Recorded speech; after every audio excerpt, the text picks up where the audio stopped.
उशीर झालेला आहे, सगळ्यांना भूक लागलेली आहे. पर 1 मिनिटामध्ये मनोगत आणि 1 मिनिटामध्ये आभार आणि वाढीव 1 मिनिट असे 3 मिनिट, तर 3 मिनिटापेक्षा जास्त जाणार नाही, फक्त 3 मिनिट आपल्याला थोडंसं सहन करायचं. आदरणीय व्यासपीठ येथे जमलेले सर्व बांधव भगिनी आणि ज्यांचा कार्यक्रम आहे आज सेवापूर्तीचा, आमच्या सासूबाई, मी सासूबाई शक्यतो म्हणत नाही, मी सासू मा म्हणतो. आणि पाठीमाग आमच्या सासूबाईचा वाढदिवस होता, आम्ही वाढदिवसाला मी स्टेटस लावलं होतं सासू मा म्हणून. तर माझे काय जीवलग मित्र किंवा हितचिंतक त्यांनी मला पर्सनली फोन केला आणि मेसेज केला, अरे भलता जीव दिसतोय सासूवर. परंतु खरंच माझी जी सासूबाई आहे खरंच माझी आईसारखी आहे. खरं तर माझं 2003 मध्ये माझ्या आईचं छत्र हरवलं आणि 2010 मध्ये आईच्या स्वरूपात माझी सासूबाई मला मिळाली. सपोर्ट करणारी, सारखी पाठीशी राहणारी आणि सारखी प्रेरणा देणारी. आणि आता दोघा तिघांच्या मनोगतातून वादळ निर्माण करणारं व्यक्तिमत्व हे मी 2-3दा ऐकले. आणि खरंच आमचे सासरे पाटील, म्हणजे मी सासरे पाटील त्यांना मामाश्री म्हणतो, ते वादळ निर्माण करणारं व्यक्तिमत्व आहे. बरं, वादळाला रोखणारं व्यक्तिमत्व खरं आमच्या सासूबाई.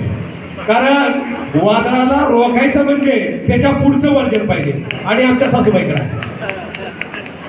आणि खरं सांगायचं, खरंच त्यांच्याकडे रोखायची आहे हिंमत आहे, कुवत आहे. कारण आमच्या कुटुंबात, आमच्या नात्यागोत्यामध्ये सगळ्यामध्ये आमच्या सासूबाईचा खूप वचक आहे. सगळे घाबरतात. त्यांचे बंधू असू द्या, आम्ही जावई असू द्या किंवा मुलगा मुलगी असू द्या, त्या सांगायचं झालं, आमच्या सासूबाईनं जर फोन केला माझ्या धर्मपत्नीला की उद्या येणार आहे, उद्या येणार आहे म्हणलं की हिचे बीपी वाढतो आणि संध्याकाळी 12 वाजेपर्यंत तिला साफसफाईला करावं लागतं. अरे मी तुला म्हणतो, तुझी आई येईल ना का सासू येईल? तर ती म्हणती नाही नाही नाही, ती तसलं काय नाही, मला आधी स्वच्छता करावं लागते. जरी माझ्या आईचा हात मोडलेला असला, जर रॉड असला. आणि खरंच आमच्या सासूबाई त्याच्या दंडामध्ये मागे ऍक्सिडेंट झालं होतं आणि ऍक्सिडेंट मध्ये त्यांचा दंडाचा तुकडा झाला होता पूर्ण. आम्ही त्यावेळेस दिवाळीच्या सुट्टीमध्ये आलेलो होतो. तर त्यांच्या चेहऱ्यावर जरा सुद्धा दुःख दिसलं नाही किंवा डोळ्यातून एखादा अश्रू सुद्धा आला नाही. म्हणजे एवढी हिंमत आहे त्यांच्यामध्ये. एखादा माणूस जरासा काटा म्हणून तर ढसा रडतो, त्यांनी दवाखान्यामध्ये जाईपर्यंत तसंच हात धरून गेल्या होत्या, पण त्याच्या डोळ्यातून जरा सुद्धा अश्रू सुद्धा आला नाही. एवढी हिंमत आहे त्यांच्यामध्ये. आणि त्यांच्याकडून ही हिंमत आम्हाला मिळते सारखी. आणि असल्या कुटुंबामध्ये किंवा असल्या कुटुंबामधले जे मला धर्मपत्नी म्हणून मिळाली आमच्या भगिनी कंधारे मॅडम यांच्या माध्यमातून त्यांनी स्थळ आणलं होतं खरं तर माझ्यासाठी. आणि ज्यावेळेस स्थळ आणलं त्यावेळेस मी बळच बघायला आलो होतो, कारण माझी अतिशय हालाकीची परिस्थिती, गरीब कुटुंबातला मी आहे. आणि मला काय वाटलं, जिचे आई वडील केंद्रप्रमुख शिक्षक आहेत हे शक्यच नाही आपल्याला देणं. तरी पण कंधारे मॅडमच्या बोलण्यावरून त्यांनी मला रागवल्या.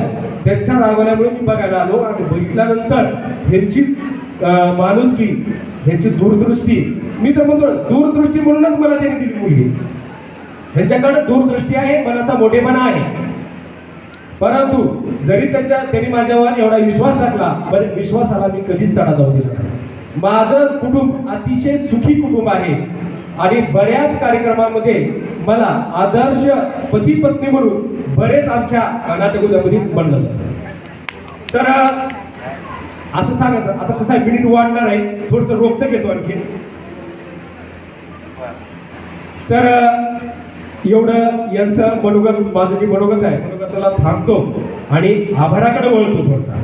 आणि मनोगतामध्ये माझ्या सासू सासऱ्यांना मी त्यांच्या पुढील आयुष्यासाठी आरोग्यदायी शुभेच्छा देतो आणि त्यांना विनंती करणार आहे, कारण आमच्या सासूच्या रक्तामध्ये काम, कर्तव्य भरभरून भरलेलं आहे, कचून भरलेलं आहे.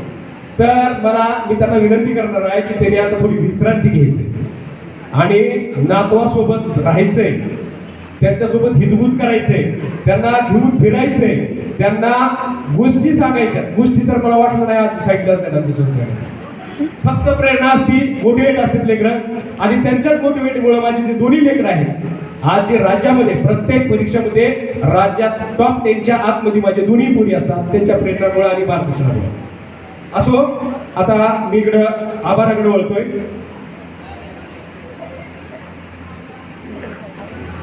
आज जो सेवापूर्ती निरोप समारंभ आयोजित केलेला आहे, या कार्यक्रमात आपल्या माननीय आमदार प्रकाशदादा सोळंके साहेब या कार्यक्रमासाठी सकाळी उपस्थित राहिले आणि शुभेच्छा दिल्या. त्याबद्दल जोगदंड परिवाराच्या वतीनं मी त्यांचा आभारी आहे. थोडंसं सगळ्यांनी थोड्या टाळ्या वाजवायच्या, जेणेकरून थोडं फ्रेश वाटणार आहे. आणि अवघ्या 1 मिनिटामध्ये आपल्याला जेवणासाठी जायचं. यानंतर आदरणीय बाबूरावजी पोटभरे साहेब, अध्यक्ष बहुजन विकास मोर्चा, यांनी सुद्धा वेळातला वेळ काढून इथं आपल्याला दिला आणि मनोगत व्यक्त करून शुभेच्छा दिल्या. तर आमच्या जोगदंड परिवाराच्या वतीनं त्यांचं सुद्धा आभार मानतो.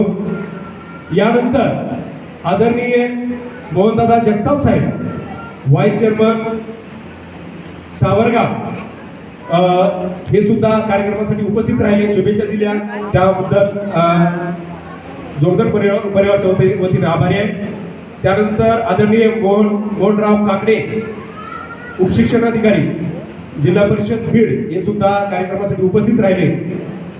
तर जोगदंड परिवाराच्या वतीनं मी त्यांचे आभार मानतो. तसेच माननीय रवींद्र महामुनी साहेब, गट